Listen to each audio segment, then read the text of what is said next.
साथियों नमस्कार, आप देख रहे हैं सुशील कुमार उपाध्याय यूट्यूब चैनल। साथियों, आज की विशेष रिपोर्ट हम आप तक पहुंचाएंगे।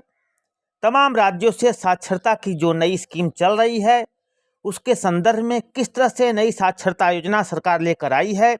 केवल कागजों पर खानापूर्ति का कार्यवाही की जा रही है, जैसा कि आप हमारे लाइव स्क्रीन पर देख रहे हैं। पूरी रिपोर्ट हम आप तक पहुंचाएंगे। क्या जानकारी आ रही है, जो कि सर्वे में नया खुलासा हुआ है। अब 2022 से 2027 तक फिर चलेगा नया अभियान, फिर खर्च होंगे करोड़ों रुपए। तो साथियों, पूरी रिपोर्ट हम आप तक पहुंचाएंगे।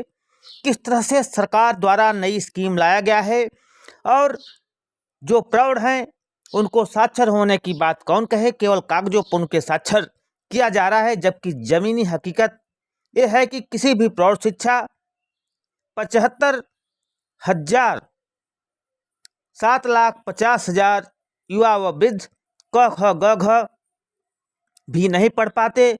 अब नाम बदलकर फिर से नया अभियान चलाने की तैयारी में है सरकार। जैसा कि लाइव स्क्रीन पर देख रहे हैं, उत्तर प्रदेश, मध्य प्रदेश सहित देश के 26 राज्यों में साक्षर बनाने के उद्देश्य से और प्रौढ़ शिक्षा अभियान की शुरुआत की गई थी, जिसमें करोड़ रुपए खर्च हुए।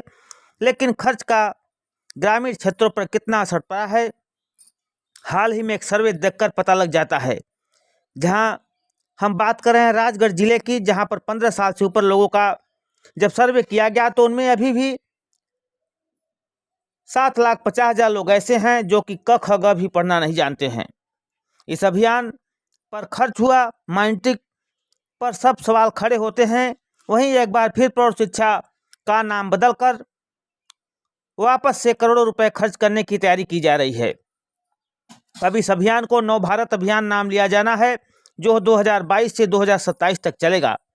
प्रदेश के मुख्यमंत्री मध्य प्रदेश शिवराज सिंह चौहान ने इस कार्य योजना को इसी साल स्वीकृति दी है। ऐसे में शीघ्र ही विभिन्न पंचायतों में पहले की तरह प्रेरक नियुक्त होंगे और प्रौढ़ शिक्षा की तरह गांव-गांव में लोगों को शिक्षित करने के लिए यह अभियान चलाया जाएगा।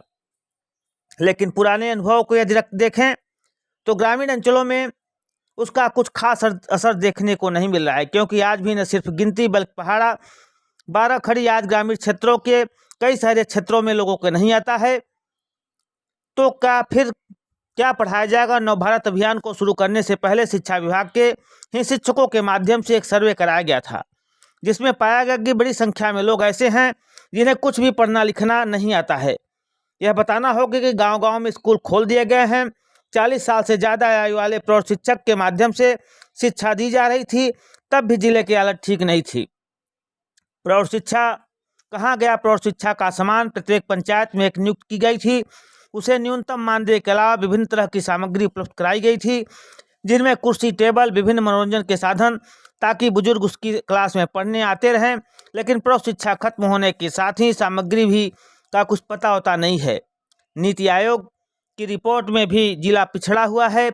जिले के शिक्षा व्यवस्था की बात करें तो नीति आयोग की रिपोर्ट भी पिछले कई सालों से शिक्षा में बदलाव, लगातार इसको सुधारने के लिए विभिन्न तरह के अभियान, बजट आज जारी होते हैं, लेकिन रिपोर्ट की स्थिति जस की तस बनी हुई है। ऐसे में जरूरी है बेहतर मार्गदर्शन, शिक्षा को सुधारने की मॉनिटरिंग की जरूरत है, तभी जाकर प्रदेश और देश साक्षर होगा, अन्यथा कागजों पर ही अभियान चलेगा।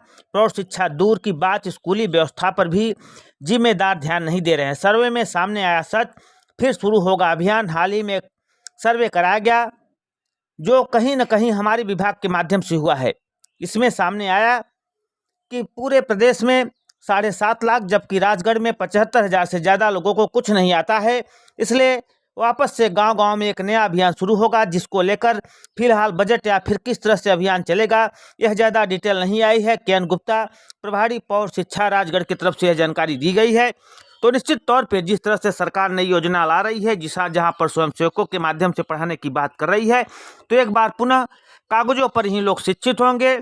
यदि इसको जमीनी हकीकत में लागू सरकार को करना है, तो जो साक्षरता कर्मी इस अभियान में सेवा दिए हैं, नए बदलाव के साथ, नए मानदेय के साथ सरकार यदि उनको कार्य में लगाएगी, तो निश्चित तौर पे जमीनी हकीकत आप लोगों के सामने होगी, अन्यथा की स्थितियों में कागजी कार्रवाई होगी, न कोई साक्षर होगा, न कोई अभियान चलेगा, केवल कागजों पर दिखाई पड़ेगा कि देश और प्रदेश में लाखों के संख्या में प्रतिवर्ष लोग शिक्षित हो रहे हैं, निरक्षर से साक्षर हो रहे हैं, लेकिन वास्तविक स्थिति यही है, लोग निरक्षर के निरक्षर ही रह जाएंगे, केवल कागजी आंकड़ोबाजी आप लोगों के सामने देखने को मिलेगी।